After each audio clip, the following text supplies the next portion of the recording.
Most diesel fuel injectors use the same basic design, made from heat-treated alloy steel. The actual shape will vary according to the application. The injector assembly has several main parts. The nozzle assembly is made up of a needle and body. A pressure spring and spindle hold the needle on the seat in the nozzle body. A nozzle holder, sometimes called the injector body, may allow for mounting the injector on the engine and some method of adjusting the spring force applied to the needle valve. A cover keeps out dirt and water. The injection pump delivers fuel to the injector. The fuel passes through a drilling in the nozzle body to a chamber above where the needle valve seats in the nozzle assembly.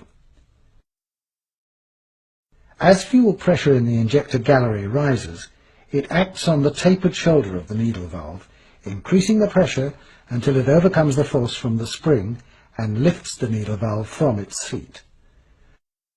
The highly pressurized fuel enters the engine at a high velocity in an atomized spray.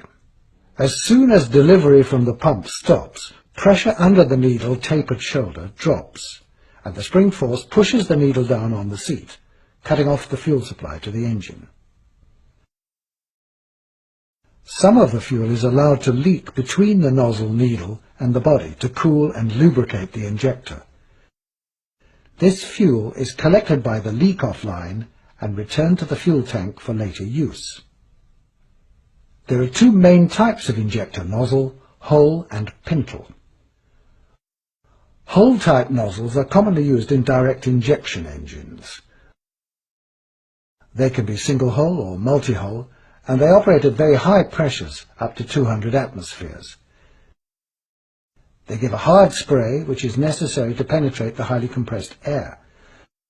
The fuel has a high velocity and good atomization, which is desirable in open combustion chamber engines.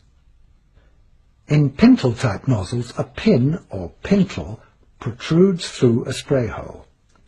The shape of the pintle determines the shape of the spray and the atomization of the spray pattern. Pintle nozzles open at lower pressures than hole-type nozzles. They're used in indirect injection engines, where the fuel has a comparatively short distance to travel and the air is not as compressed as in the main chamber.